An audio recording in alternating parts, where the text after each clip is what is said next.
औज़ुबिल्लाहि बिस्मिल्लाहिर्रहमानिर्रहीम। अस्सलाम वालेकुम। मैं लियाकत अली मेकन और आप देख रहे हैं बॉक्सिंग लियाकत। चैनल को यूट्यूब पे सर्च करें बॉक्सिंग लियाकत और चैनल को सब्सक्राइब करें। आज की गहरी बात आपके साथ, आज का जो मेरा वीलॉग है वो बड़ा अहम और दिलचस्प होने जा रहा है, क्योंकि मैं आज पाकिस्तान तहरीक इंसाफ का भी पोस्टमार्टम करूंगा और उसके साथ साथ मैं मुस्लिम लीग नून का भी पोस्टमार्टम करूंगा।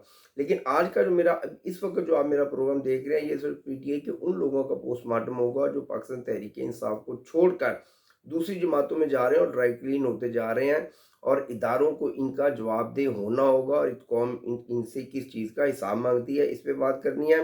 मुस्लिम लीग नून के कायद मियां नवाज शरीफ की पाकिस्तान वापसी हुई है, उसको लेकर बहुत ज़्यादा बात की जा रही है। उनको जो प्रोटोकॉल दिया गया है, इस पे बात करनी है और मैं पूरी तफसील से और तारीख के थोड़ा पीछे जाके आपको बताऊंगा कि ये प्रोटोकॉल कोई नई बात नहीं है। लेकिन सबसे पहले दोस्तों को मैं आगाह करता कर लूँ कि अब मैं रोज़ाना की बुनियाद पर 2 व्लॉग बना रहा हूँ। एक मैं तकरीबन 2 बजे अपलोड कर देता हूँ और दूसरा मेरा 5 बजे होता है। लेकिन जो 5 बजे वाला व्लॉग है उसको मैं अब तकरीबन 8 बजे भी उस व्लॉग को अपलोड करूँगा। और वो बहुत अलार्मिंग होगा पाकिस्तान तहरीक इंसाफ के लिए कि पाकिस्तान तहरीक इंसाफ के ख़िलाफ़ ऐसी कौन सी चीज़ है जो नहीं आने वाली है, जो कि पाकिस्तान में तहलका मचा देगी और आप रेहाम खान को भी भूल जाएंगे। उसके लिए आपको रात 8 बजे का इंतज़ार करना होगा।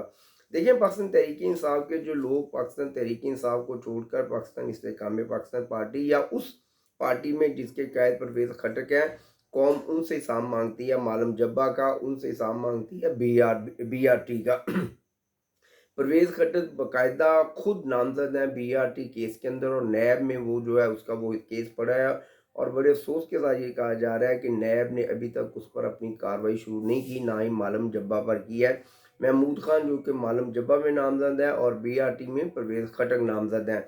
अगर इसी तरह के लोग जो क्रिमिनल्स लोग हैं, अगर वो ताकतवर हलकों के साथ खड़े हो जाते हैं तो उनके तमाम गुनाहों को माफ़ कर दिया जाता है, तो फिर कौम में एक कशमकश और कौम एक तजस्सुस में आ जाती है कि आखिर होता क्या है। और मैं तो इसलिए समझता हूँ कि फिर जराइम करने वाले लोगों की हौसला अफजाई है कि वो कितने बड़े मर्जी जराइम करते जाएं और किसी भी ताकतवर आदमी के पीछे जाकर खड़े हो जाएं तो उनके तमाम गुनाह माफ़ कर दिए जाएंगे। BRT का हिसाब इस कौम के सामने आना चाहिए। परवेज़ खट्टक को और महमूद खान को भी उसी कटहरे में खड़ा होना चाहिए जिस कटहरे में आज इमरान खान और कल मियां नवाज शरीफ थे। तो फिर इंसाफ का जो तकाजा है वो बराबर होगा, उसका पलड़ा बराबर होगा। अदरवाइज कौम जो है वो इदारों पे जो बात करते हैं लोग, उनकी बुनियाद यही है, वो लोग ये लोग समझते हैं कि शायद इदारे इनकी मदद कर रहे हैं, हालांकि ऐसा बिल्कुल भी नहीं होता। ये मजबूत लोग हैं, बड़े लोग हैं। जब ये नई नई पार्टियां बनाते हैं तो एक बहुत ज़्यादा एक मजबूत धड़ा बनाकर जो हुकूमतें होती हैं उनको ब्लैकमेल करते हैं।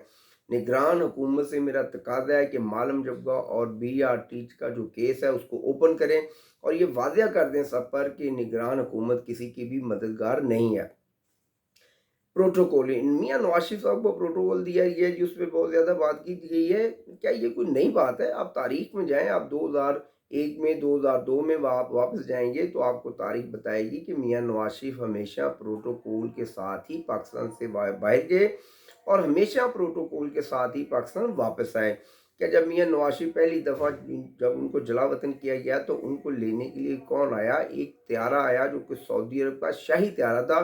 उसमें बैठकर मियाँ नवाज शरीफ पाकिस्तान से बाहर गए और फिर 7.5 साल के या 7 साल के लगभग वो पाकिस्तान में वापस भी आ गए और उसी प्रोटोकॉल के साथ वापस आए जिस प्रोटोकॉल के साथ उनको वापस भेजा गया था।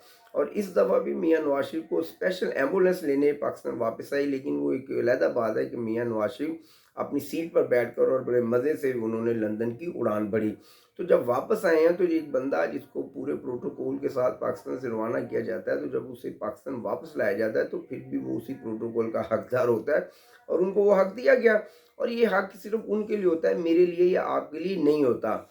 और ये जो पेज है जिसकी बात की जा रही है कि ये जो पेज है इस वक्त पाकिस्तान मुस्लिम लीग नून और शायद पाकिस्तान इस्टेब्लिशमेंट का एक पेज है।